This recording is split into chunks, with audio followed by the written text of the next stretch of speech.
We can't get hurricane victims in North Carolina the help they need, but we have 174 billion for Ukraine. Michael Snyder reports. Just follow the money, and that will tell you a lot about our federal government's priorities. It's been about 2 months since Hurricane Helene absolutely devastated vast stretches of North Carolina, Tennessee, and other states, and many victims have still not gotten any help from the government at all. Meanwhile, our government seems to have plenty of money for Ukraine, and according to North Carolina Governor Roy Cooper, the total damage caused by Hurricane Helene in his state exceeds $50 billion. North Carolina Governor Roy Cooper announced Wednesday that the damage estimates from Hurricane Helene are the largest in state history. According to Cooper, the initial damage estimates are at $53 billion, about 3 times the estimate from Hurricane Florence, which hit North Carolina in 2018. Other states were hit extremely hard as well. And this really was one of the most destructive natural disasters in U.S. history, and the federal response has been abysmal. According to one woman that has been working as a volunteer in the disaster zone, there were victims still being recovered after all this time. It's been almost 2 months since Hurricane Helene brought devastating floods to North Carolina, and a local woman has returned back home in search of additional supplies. Kat Arnsdorf, founder of Together We Rise, Inc., said that she witnessed the aftermath firsthand. Arnsdorf also says a large number of victims still living in tents and other temporary shelters. This is a major concern because winter, of course, is rapidly approaching. And she told News 3 that families are still living in temporary shelters and some are living in tents. There are some people that are still in their property and fighting for their property, making sure that looters don't come in and take what's left, she said. And we're trying our hardest to get as many campers and RVs and tiny homes in so that we can get them out of these conditions because winter is here. If the government response has been competent, if the government had been competent, virtually all of the victims would have already been recovered. Orders would have been order restored in the affected areas, and most victims would have proper housing by now. And one victim that attempted to apply for disaster assistance from the government was told funds had run out, quote unquote. Hurricane victims in Swannanoa, North Carolina, told News Nation Brian Enton they've lost everything and are getting no help.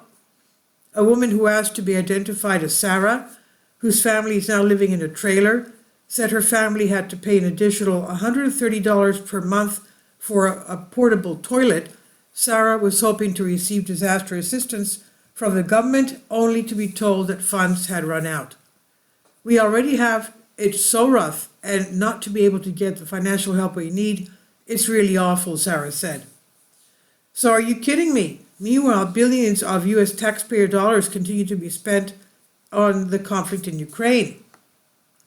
According to the official website of the GAO, Congress has appropriated a total of $174 billion for Ukraine as of April. Russia's conflict in Ukraine caused devastation and widespread humanitarian crisis and other global effects. As of April, Congress appropriated more than $174 billion to assist Ukraine. This includes funding to purchase missiles, ammunition, combat vehicles for Ukraine. It also includes economic and humanitarian assistance to help those in Ukraine and neighboring countries affected by the invasion. We can't even take care of our own people, but we have $174 billion for Ukraine. And we just learned that Joe Biden decided to cancel $4.65 billion in debt that Ukraine owes us. Biden administration told Congress it plans to cancel almost $5 billion in debt owed by Ukraine, approximately half of an economic loan offered earlier this year. State Department spokesperson Matthew Miller confirmed the plans in a briefing on Wednesday. So we've taken the step that was outlined in the law to cancel those loans, provide that economic assistance to Ukraine, he said. In April, Congress passed a supplemental funding package that earmarked $60 billion worth of aid for Ukraine, including $9 billion structure as a loan, with a provision that allowed the administration to forgive it, according to Miller. This is so wrong. Countless numbers of hurricane victims in North Carolina can't get the help they need, and yet there seems to be an endless amount of money for Ukraine. We've spent trillions upon trillions of dollars on foreign wars in recent decades, and that is one of the primary reasons why our federal government is now $36 trillion in debt. The U.S. national debt surpassed $36 trillion for the first time in the nation's history on Friday, as the federal government continues to accumulate debt at a record-setting pace. New data from the Treasury Department released Friday afternoon showed that the gross national debt hit over $36 trillion. The $36 trillion debt milestone comes just months after the U.S. eclipsed the $35 trillion mark in late July 2024. The national debt has passed other trillion-dollar milestones in the past year, as the $34 trillion mark was reached in early January 2024 and the $33 trillion threshold in September 2023. By comparison, the national debt hovered around $907 billion just 4 decades ago. Many were hoping that voting the Democrats out would result in a major policy shift. But it appears that Joe Biden and his minions have decided to greatly escalate the war in Ukraine before they leave in order to make sure that it will be exceedingly difficult for Donald Trump or anyone else to bring it to an end. During a recent podcast, Joe Rogan expresses concern about what we are witnessing right now. Podcaster Joe Rogan slammed President Joe Biden's lame duck efforts to arm Ukraine in its fight against Russia in a Friday episode, claiming the nation's use of long-range American missiles could bring World War III. In an interview with record producer Scott Storch, Rogan co-signed the Grammy nominee's suggestion that he felt safer under a Donald Trump presidency than Biden's leadership. He also wondered if a change of strategy this close to a handoff of the presidency was wise. But what I don't feel safer is right now, we're launching missiles into Russia, Rogan said. How are you allowed to do that when you're on the way out?